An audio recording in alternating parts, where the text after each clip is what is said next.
Suddenly he was awake. He could see the light through the curtains. Tina was still sleeping beside him. That was strange. They always woke up together. He looked at his watch. 6:30. He tried to think. Yes. They always woke up at exactly 8 o'clock. He couldn't remember waking up before 8, not ever. Why not? Everybody in the city woke up at exactly 8 o'clock every day. He got out of bed quietly. Tina didn't move. He walked to the window and opened the curtains. He looked out at the quiet city. Nothing was moving. Then he dressed quickly and went to the chair and sat down. He had to think. He had to remember. He was still sitting there an hour and a half later when Tina opened her eyes. "Dan," she said, "Dan, what are you doing?" "I got up early," he said. Early.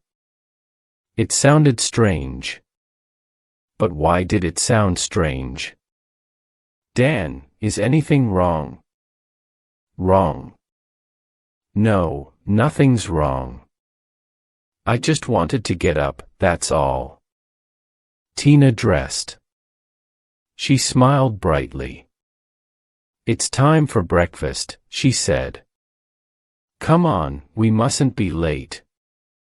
"What?" He was going to say, "Why not?" But he didn't. He stood up. "Yes. Yes, it's time for breakfast." "Look, you go down for breakfast, I'm not hungry today." "I'll see you later." Tina looked at him. "We have to go to breakfast." "Are you feeling ill?" "I'll call the doctor." "The doctor?" Yes, he had to go to breakfast. He didn't want to see the doctor. Tina was standing by the door. She looked annoyed. "Tina," he said, "I didn't eat anything yesterday, all the day before. And I feel different." Tina moved towards the phone. "Of course you feel different, Dan. You are ill. I'll get the doctor." "Don't phone Tina." "Please," he said. "I wanted to feel hungry. I haven't felt hungry for a long time. I wanted to remember the feeling." She looked worried. "I don't understand," she said. "Nobody wants to feel hungry." That's it. Nobody wants to feel hungry. Nobody wants to feel unhappy. Nobody wants to feel anything. Yesterday and the day before, I didn't eat. Nobody noticed. I threw the food away. And now, I'm beginning to remember things. I think there's something in the food. A drug. Because of the drug, we can't remember things." Tina's face was red. "You're crazy," she said quietly. She said, "But why can't we remember anything? What is this place?" "It's our home," she said slowly. "Our home, when did we come here?" "I don't know, Dan." "Is it important? Where were we before we came here?" She shook her arm angrily. "Why did we come here?" We. "Oh, Dan, I can't remember." "Don't worry about it. Look, don't be silly. We're going to be very busy today. First, there's the pottery class. You'll be able to finish making that bowl. Then we're going to go swimming, then lunch. Then we can lie beside the swimming pool before tennis. Then there's dinner. Then we can watch the new videos in the video room, have a drink and go to bed. It will be exhausted. Exhausted. At 8 o'clock. Oh, yes. That's bedtime. We need 12 hours sleep a night. Everybody says that. Tina, how long have we been here? I don't know, Dan. We call this place home. Don't you remember? We used to call it a holiday. We used to call this our hotel room. Now we call it home. I don't remember that. That's stupid. No, it isn't, Tina. I remember this morning when I woke up early. Perhaps you didn't wake up, Dan. Perhaps you had a dream. A strange dream, that's all. But I did wake up, Tina. You saw me. I was sitting in that chair with all my clothes on. I'm not sure. Were you? I can't remember now. She smiled at him. Come on, the sun's shining. It's another beautiful day. Let's go and have breakfast. She opened the door. Dan looked at her for a moment. You've forgotten our conversation, haven't you? He said. You've forgotten it already. Dan followed her into the corridor. He looked at the rows of doors on both sides. They were all the same. They walked along to the lift. Tina pushed the button and the doors opened. Morning, Tina. Morning, Dan. Russell, the sports organizer, was already in the lift. He smiled. I hope you're both ready for the tennis match, she said. We're playing level 14 this afternoon. They've got some good players. Tina laughed. Level 5. Level 5, she sang. Level 5 is really alive. It was their team song. The lift went down to the restaurant level. They joined the long line of people. They were all waiting for breakfast. Dan looked around. Everyone was wearing shorts and t-shirts, the men and the women. Dan looked down at his t-shirt. It was light blue, the level 5 color. His shorts were light blue too. There were different colors for all the levels. The man in front of him was wearing a yellow level 9 t-shirt. Oh, good, said Tina. Corn flakes. I love corn flakes. So do I, said Russell. Dan smiled. Every day breakfast was corn flakes with thin milk. Every day Tina seemed pleased with it. Jorway seemed pleased with lunch too and dinner. Everybody seemed pleased. He thought about the food. Lunch was usually soup and some bread. Dinner was usually soup and some kind of rice. They sometimes had a little meat or fish, but not often. But they were never hungry. Dan took a tray, a bowl of corn flakes and a vitamin drink. He followed Tina and Russell towards the tables.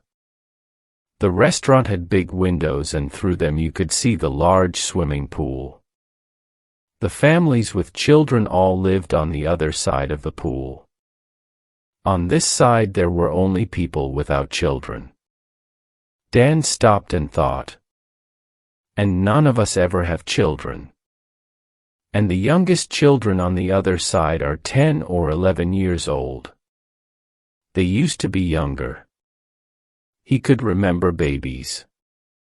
So no children are born here and the youngest children are 10 or 11. Dan waited for a moment. He put his tray down on an empty table. It was difficult. Thinking was difficult.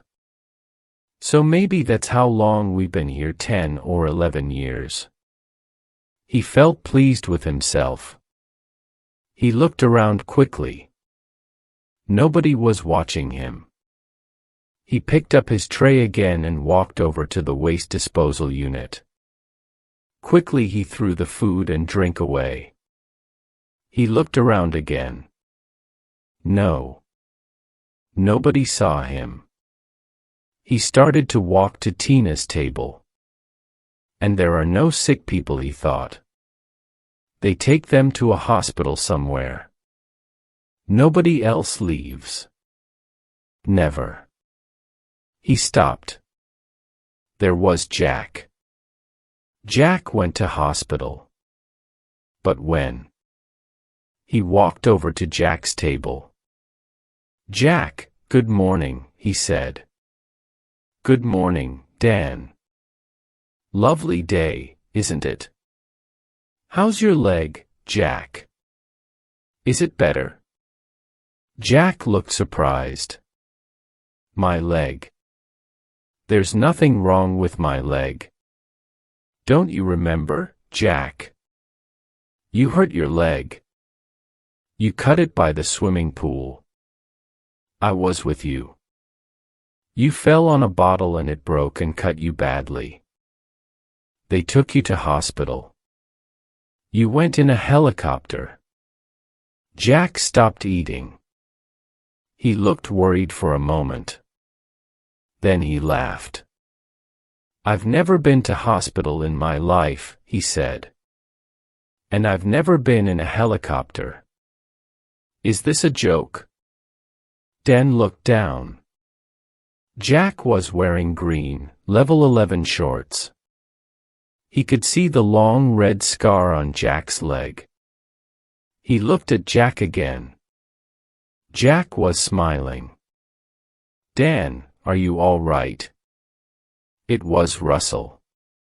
He was standing behind him. I was just talking to Jack about his leg. He cut his leg when we were at the swimming pool. Look, there's the scar. You remember, Russell. He fell on a bottle. You carried him to the helicopter. Russell wasn't smiling. Dan, can you come to my office after breakfast? I want to talk to you. Dan looked at Russell carefully. Russell was the sports organizer for level 5. There were a lot of organizers. They all lived on the highest level of the building, level 20. There were organizers for sports, pottery, yoga, music, everything. No, I can't come to your office, Russell. I'm busy. Russell looked surprised. Busy? What do you mean? Dan turned and walked quickly out of the restaurant. He walked to the lifts. He got to the lifts, pushed the button, and the door opened immediately. Dan stepped in. Russell was hurrying along the corridor towards him. Dan pushed a button and the doors closed. Dan looked at the buttons. There were 20 levels. He pushed number 20. Sunny Vista City was built on both sides of a deep valley. The swimming pools and sports areas were at the bottom of the valley. The rooms were against the sides of the valley. At both ends of the valley were the offices for the organizers. The city was about 2 kilometers long. Helicopters flew into the city every day. They always landed on the roof of the 20th level. The lift stopped. Dan walked out. The corridor was empty. The rooms were bigger here. There was a bigger distance between the doors. Then he heard a noise. It was a bell. The door of the next lift was opening. Dan stepped back. Russell was coming out of the lift door. Dan said, "Russell, what are you doing? This is level 20, you shouldn't be here." "Why not?" said Dan. "And why are you following me?" "I must speak to you," said Russell. "It's important." Dan looked at Russell. Russell was looking at the wall next to the lift. There was a red button on the wall. Russell was moving towards the button. Dan stepped between Russell and the button. "Okay," said Dan. "Where should we talk?" Russell looked worried. We can go to my office. We can talk there." Dan thought for a moment. Russell was bigger than Dan and stronger too. Dan thought about the sport since Univista City. Nobody tried to win. Not ever. Why not? He could remember the day before when he played tennis against Russell. Dan tried to win. He wanted to win. Russell was surprised then. Dan smiled. "Come on, let's go to your office. I mustn't be late for the pottery class. I'm making a bowl. A soup bowl. You've seen it." Russell smiled. "No, I haven't. You can show me later." Dan stepped into the lift and Russell followed him. Russell turned to the row of buttons next to the door. "Level 1, he said to himself, and moved his hand towards the button. Dan hit him once, hard on the back of the head. Russell fell to the floor. "I knocked him out," thought Dan. "I hit him once and knocked him out. Where did I learn that? There were never fights in Univista City. Nobody was ever angry." Dan looked at the buttons. He pushed the button for level 10. There was nobody on level 10 at this time of the morning. He stepped quickly through the door before it closed. Dan walked along the corridor. There were some stairs at the end. He ran up the stairs. There was a door at the top. He pushed the door and it opened. It wasn't locked. He went through the door and he was on the roof. He looked around. A large helicopter was standing on the roof. Dan stopped and looked at it for a moment. The helicopter was a Westing Type 23. He thought for a moment. The Westing Type 23 had 20 seats, 2 engines, and it could fly at 300 kilometers an hour. But how did he know that? He tried to remember. Of course, he used to work at a helicopter factory. He used to make Westing helicopters. He used to work. But when was that? And where? Why did he stop working? And why did he come to Sunny Vista City? Dan walked across the roof. It was very wide. He walked to the side and looked over the wall at Sunny Vista City. And he walked across to the other side and looked over that wall. He shook his head. There was another valley with more buildings. It looked exactly the same as Sunny Vista City. There was a door on the other side with a notice on it. Sauti. He tried to think. Sauti. It was French. It meant exit. But when did he learn French? He turned and ran over to the helicopter. The door was open. There were a lot of boxes inside. They were empty.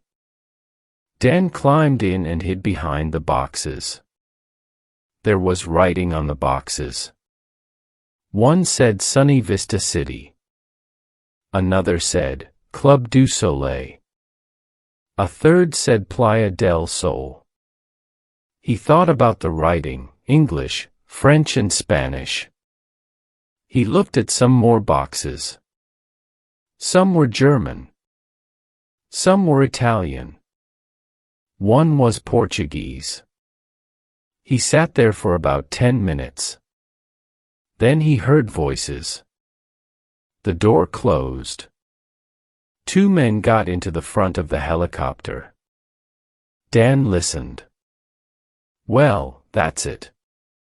We've delivered everything to the English and French sections. Yes, we can do the German and Italian sections this afternoon. The engine started and he couldn't hear anything else. The helicopter took off and climbed slowly into the sky. Dan moved quietly to the window and looked down. He could see more valleys like Sunny Vista City. Then more and more. They flew over the valleys for half an hour. Then Dan could see fields and trees and farms. In the distance he could see a town with factories and smoke. The helicopter began to go down. Dan hid behind the boxes again. The helicopter landed and the door opened. Some men began to move the boxes. Dan stood up. "Hello," he said. "Where are we?" The men looked at each other. They didn't speak. Another man climbed into the helicopter. "It's all right," he said to the men. "It's just another one from the valleys." He looked at Dan. "Why have you come here?" "I don't know. I started to remember things." "I wanted to remember more," said Dan. "You've come from Sunny Vista City, haven't you?" said the man. "Yes," said Dan. I see. I think you should come with me." Dan followed the men out of the helicopter. "My name's Travis," said the man. "Come on, we'll go to my office." Dan looked around. They were at a small airport. You could see 9 or 10 helicopters, 2 large planes and a lot of trucks.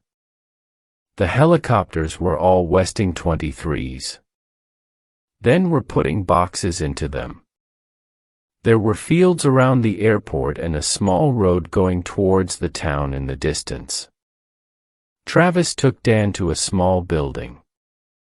They went inside. Travis led him into a small, untidy office.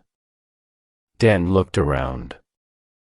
In Sunny Vista City, everything was always in the right place. Everything was untidy or dirty. "Sit down," said Travis. "Would you like something to drink?" "I've got tea or coffee." No, thank you," said Dan. Travis laughed. "Don't worry," he said. "There's nothing in it. I'm sure you're hungry and thirsty." "Very hungry and very thirsty." "How do you know that?" said Dan. "You sat down. They always are hungry and thirsty. That's why they're here. Look, don't worry. Sunny Vista City isn't a prison, you know." When the helicopter took off, the pilots knew there was somebody there. They knew because of the extra weight. "Why didn't they take me back?" asked Dan. "I've told you. It isn't a prison. You got into the helicopter because you wanted to leave. That's okay. You've left. We didn't stop you." Dan looked at the table for a moment. There was a man, one of the sports organizers. His name's Russell. He wanted to stop me. I knocked him out. I left him in the lift and sent the lift down to level 10. I didn't want to hurt him. He's okay. You didn't hurt him badly. I spoke to him on the telephone a few minutes ago. What is Sunny Vista City? Asked Dan. What is it really? How much can you remember? Said Travis. I'm beginning to remember more and more. I can't remember everything yet. You'll remember more tomorrow, said Travis. Well, said Dan, I used to work in a helicopter factory in England, the Westing factory. This isn't England, is it? No, said Travis. It isn't. I lost my job, said Dan. The factory closed. I was unemployed for a long time. Then I saw an advertisement. It was on television, I think. It was for very cheap 30-day holidays for the unemployed. Very cheap. We left England and flew to Sunny Vista City. I can't remember much since then.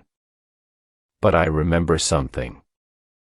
I haven't seen or talked about money for years. Travis smiled. Sunny Vista City is one of the oldest towns here. It opened 10 years ago. You haven't seen money for 10 years. But what's happening? Said Dan. Can you remember 10 years ago? There were millions of unemployed people all over the world. There was very little work. Computers were doing everything. There was fighting in the streets, riots, revolutions, hunger. The governments all over the world had a meeting, a secret meeting. They built Sunny Vista City and hundreds of places like it. All of them are in warm, sunny places near the sea. They sent unemployed people on holidays. They gave everyone drugs and the food. There is no hunger, no fighting, no children in the cities. There is also no memory. Nobody can remember anything. Everyone lives for today. But that's terrible, said Dan. Is he? Is it really? Said Travis. Things were much worse before. Are you going to send me back there, Arston? You can choose. We can give you a drug. You wake up tomorrow in Sunny Vista City and you won't remember anything about this.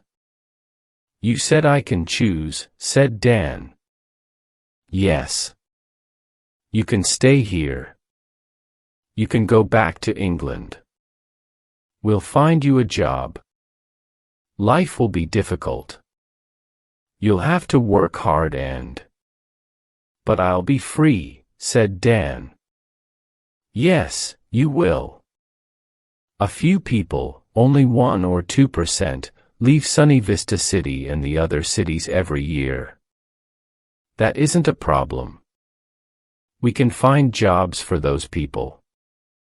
Most people are happy there. About half of the people that leave choose to go back. I don't believe it, said Dan. You will. Maybe next year you'll want to go back. It's an easy life. But what about now? Are you going back? Or are you staying here? Dan sat back in his seat and smiled. I think I'll stay here, said.